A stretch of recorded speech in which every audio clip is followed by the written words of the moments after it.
poliestirenos, es decir, los plásticos que son bolsas de leche, bolsas de basura, silobolsas, todos los bidones, incluso los bidones de agroquímicos, envases de shampoo, etcétera, pueden volver a su estado original. Recordemos que los plásticos son derivados del petróleo.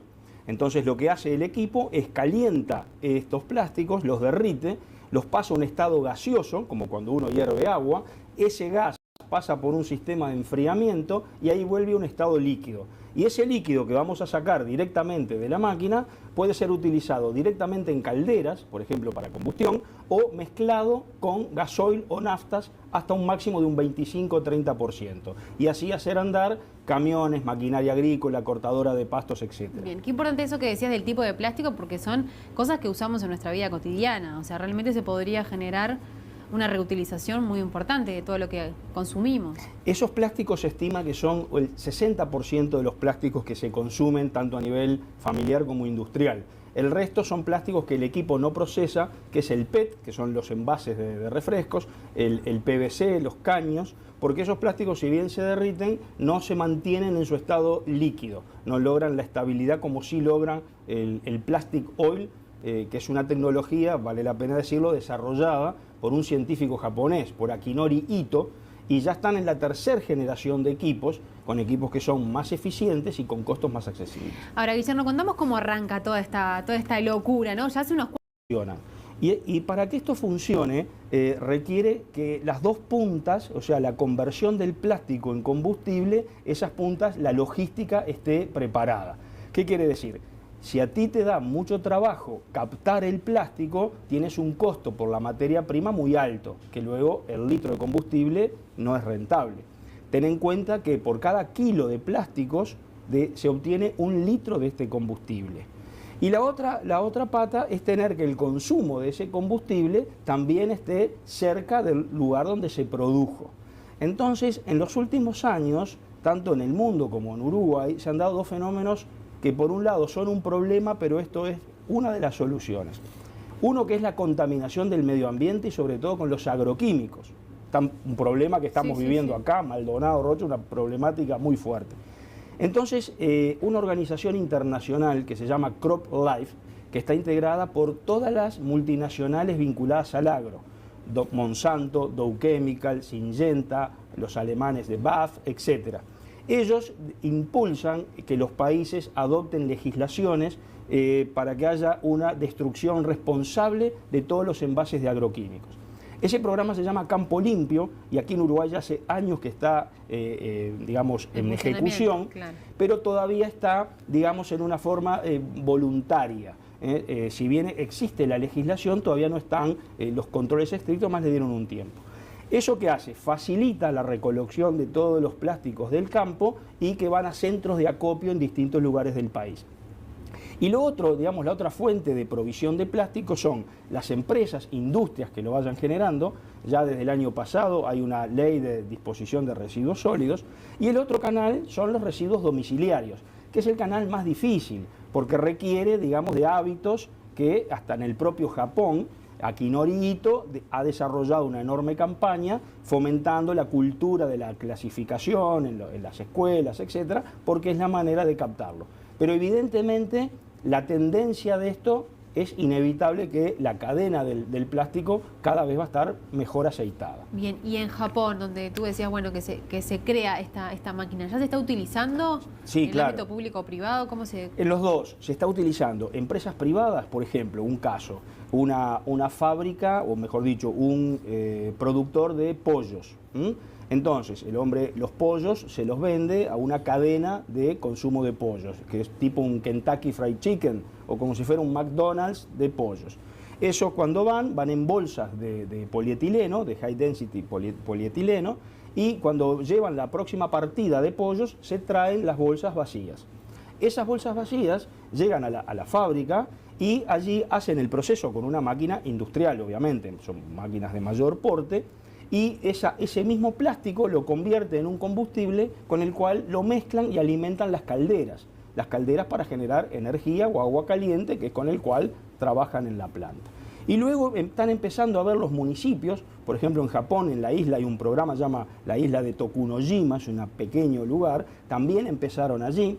En Palau, que es una república, una isla pequeña también cerca de Japón, comenzaron también con todo este programa en forma industrial, y lo mismo en Canadá. Yo estoy en contacto con gente en una zona que se llama White Horse, que están con 50 grados bajo cero en invierno, y su preocupación es conseguir cosas para generar calor. Claro. Y están utilizando la tecnología esta para lograrlo, y bueno, con buenos resultados. Bien. ¿Te parece que es viable en el corto plazo que en nuestro país se pueda utilizar esta tecnología? Sí, sí, absolutamente, porque ya repito, al estar esos canales de captación del plástico medianamente aceitados y aceitándose cada vez más, y hasta viendo una legislación que obliga a captura de todos esos plásticos en el campo, en las empresas, y hay una mayor conciencia ciudadana. Sí, igual falta, ¿no? Todavía falta. Conciencia y también un poco más de logística. Sí, falta, pero se está funcionando. Por ejemplo, ahora hay un caso que es Florida, el departamento de Florida. El intendente Enciso organizó y está organizando. Yo estuve el otro día en Sarandí Grande y me contaban los vecinos que el programa está funcionando y la gente va tomando conciencia. ¿Desde el Estado se comunicaron contigo?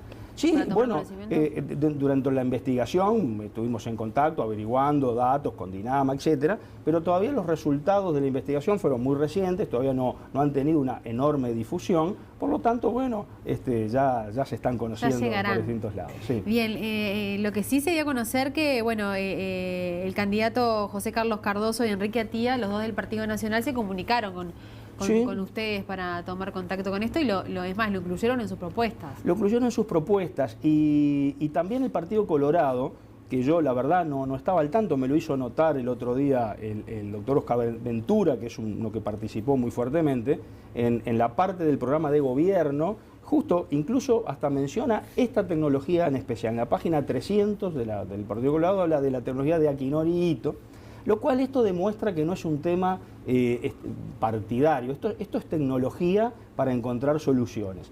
Y debo destacar que tanto el grupo de la gente de Antía como de Cardoso fueron muy cuidadosos en asegurarse que esto era en serio. Bueno, eso te quería preguntar, ¿no? Porque hasta qué punto no se pone en un programa de gobierno para la Intendencia. Bueno, sí, la máquina que cambia combustible, bueno, hasta qué punto... Claro, se maneja con responsabilidad. Digamos, los dos tuvimos mucha cautela, de hecho otros hace tiempo que saben, porque bueno, yo esto lo comenté, tú sabes que yo escribo una columna en Búsqueda semanalmente y ya había comentado de este proyecto, por lo cual mucha gente ya estaba enterado. Pero ellos fueron hace tiempo que quisieron asegurarse de que esto realmente funcionara, fuera en serio, si bien es una tecnología nueva, querían asegurarse.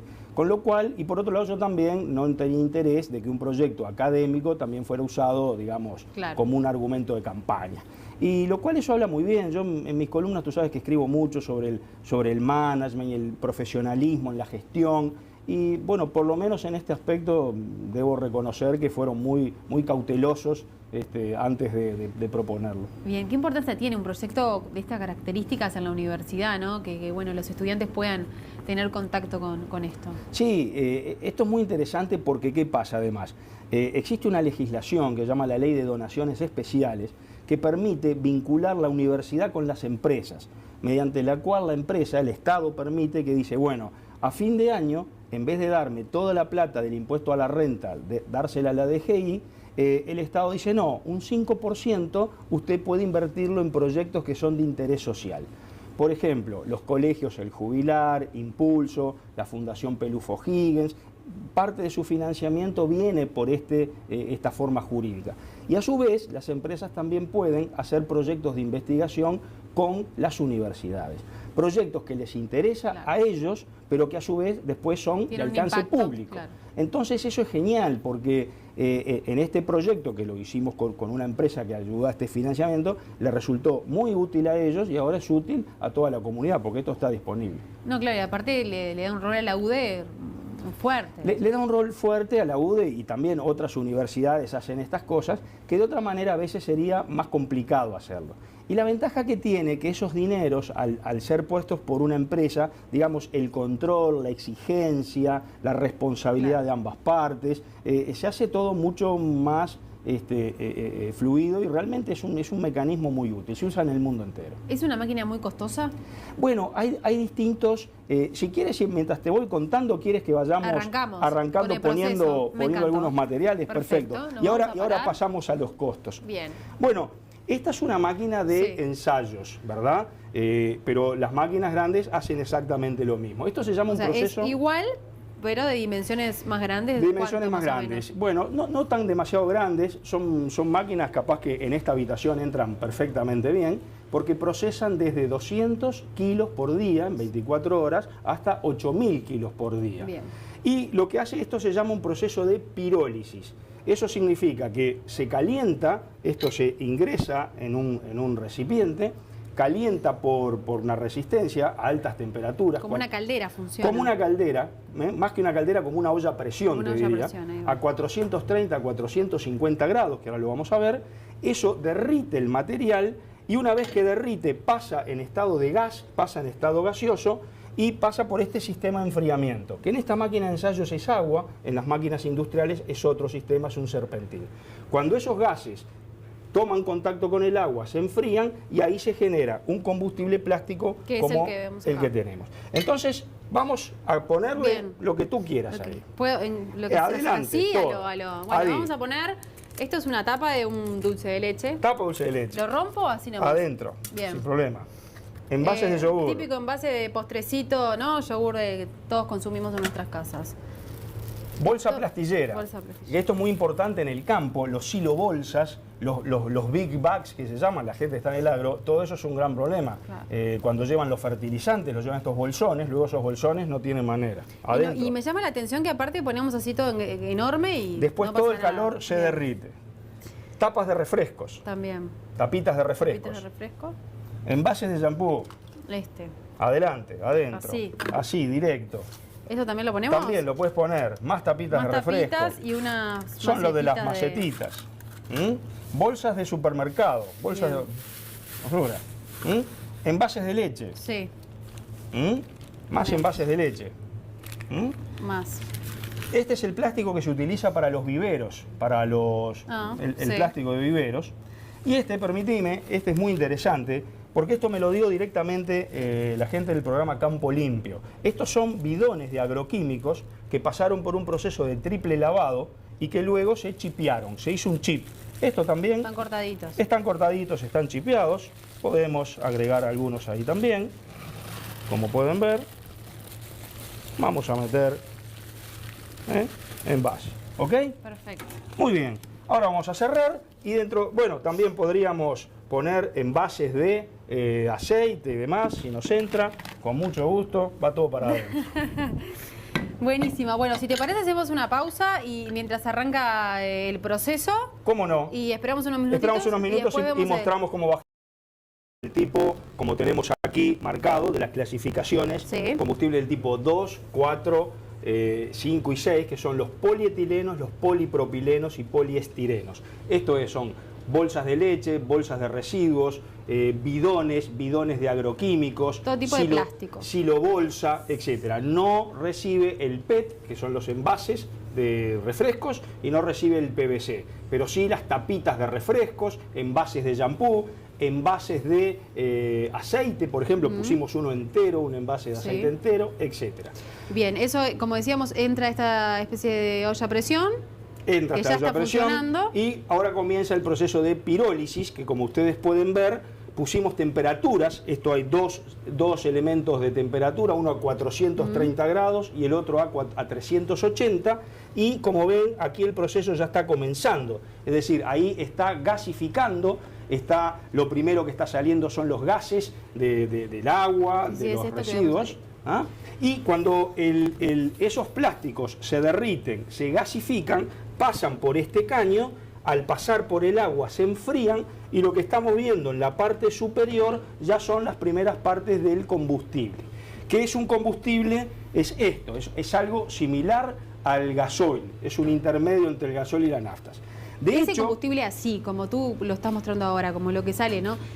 ¿Lo podemos ya ingresar en no sé, como me decías hoy, en una cortadora de césped o algo así, ¿funciona? Exactamente. Para usarlo, esto puro como está, se puede utilizar en calderas, en una caldera, en un quemador. Para usarlo en un motor a gasoil o a gasolina hay que mezclarlo hasta un 25 o 30%, es decir, 70% de gasoil y hasta un 30% de este plastic oil. Lo mismo con la nafta. En el caso que se mezcle con nafta sería el porcentaje un poco menor y si lo va a usar en forma continua con un pequeño aditivo.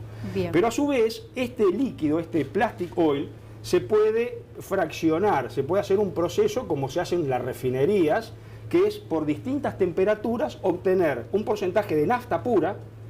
Es decir, obtenemos una nafta con un octanaje de 83 Ahí habría octanos. que hacer otro proceso. Otro proceso. En esta máquina, en los ensayos, se hace introduciendo el líquido en la propia máquina y calentándolo a distintas temperaturas. O sea que la máquina esta también sirve para También eso. lo hace, a nivel de ensayos, ¿verdad? Pero los japoneses desarrollaron una refinería que lo que hace es poner el combustible y tú obtienes aproximadamente un 20% de nafta, un 30 y pico por ciento de queroseno y el resto de gasoil. Por eso se habla de los combustibles más livianos o más pesados. Los más livianos evaporan, digamos, más rápido y los demás. ¿Y esto? Estos son los residuos, es decir, después del proceso que uno calentó los plásticos, lo que queda es una carbonilla. Como pueden ver, es como un carbón, como si fuera el carbón de una parrilla luego de quemar. Y este es un residuo que es aproximadamente entre un 5 y un 8% que se puede desechar igual que los residuos industriales. Esto no contamina el ambiente. Perfecto. En un proceso normal, ¿no? Porque nosotros acá hicimos algunos ajustes para acelerar los tiempos, porque obviamente estamos en televisión, pero si no, ¿cuánto dura un proceso? Bueno, la primer partida demora unas 2 horas y media, pero luego las máquinas grandes que procesan, como esta que estamos pensando para el municipio de Maldonado y Rocha, son máquinas que procesan 1 tonelada por día, o sea, entre 25 y 30 toneladas por mes, y tiene un proceso de alimentación continua. O sea que obtenemos 1000 kilos de combustible, 1000 litros por día. Y con un costo, que eso es interesante también. Ahí depende, si tomamos el costo de la materia prima, cómo lo evaluemos. Valuando el costo de la materia prima, es decir, los plásticos reciclados, dándoles un valor, estamos obteniendo un litro de un equivalente a gasoil entre 50 centavos y 80 centavos de dólar, es decir, prácticamente casi $1 más barato.